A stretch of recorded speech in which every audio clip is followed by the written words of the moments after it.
पाहुयात पुढची बातमी। अंबरनाथ शहराला पाणी पुरवठा करणारं चिखलोली धरण जुलै महिन्यातच ओव्हरफ्लो झालंय। त्यामुळे अंबरनाथकरांची वर्षभराची पाण्याची चिंता मिटली आहे। चिखलोली धरणातून अंबरनाथ शहराच्या पूर्व भागाला दररोज 6 ते 7 MLD पाणी पुरवठा केला जातो। या धरणाची क्षमता 2.26 घनमीटर आहे। जुलै महिन्यात झालेल्या दमदार पावसामुळे हे धरण लवकर भरलंय। अजूनही या धरणाच्या क्षेत्रात दमदार पाऊस सुरूच आहे। या धरणाच्या परिसरातून आढावा घेतला आमचे प्रतिनिधी निनाद करमकर यांनी। आपण तो पाहूया। अंबरनाथ शहराला पाणी पुरवठा करणारं चिखलोली धरण जुलै महिन्यात झालेल्या दमदार पावसामुळे ओव्हरफ्लो झाले। मी सध्या चिखलोली धरणाच्या परिसरामध्ये आहे। आपण पाहतो मुसळधार पाऊस सुरू आहे आणि माझ्या मागे हे चिखलोली धरण आहे जे ओव्हरफ्लो झालेलं आहे। चिखलोली धरण ओव्हरफ्लो झाल्यानंतर या ठिकाणी अंबरनाथ बदलापूर या शहरातून अनेक पर्यटक जे आहेत ते सुद्धा येत आहेत।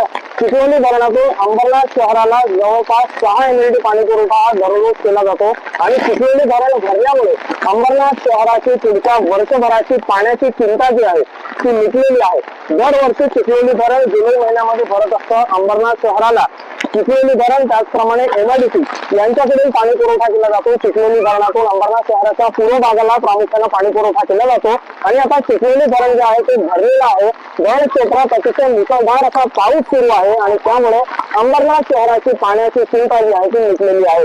निनाद करमकर, NDTV मराठी, चिखलोली, अंबरनाथ।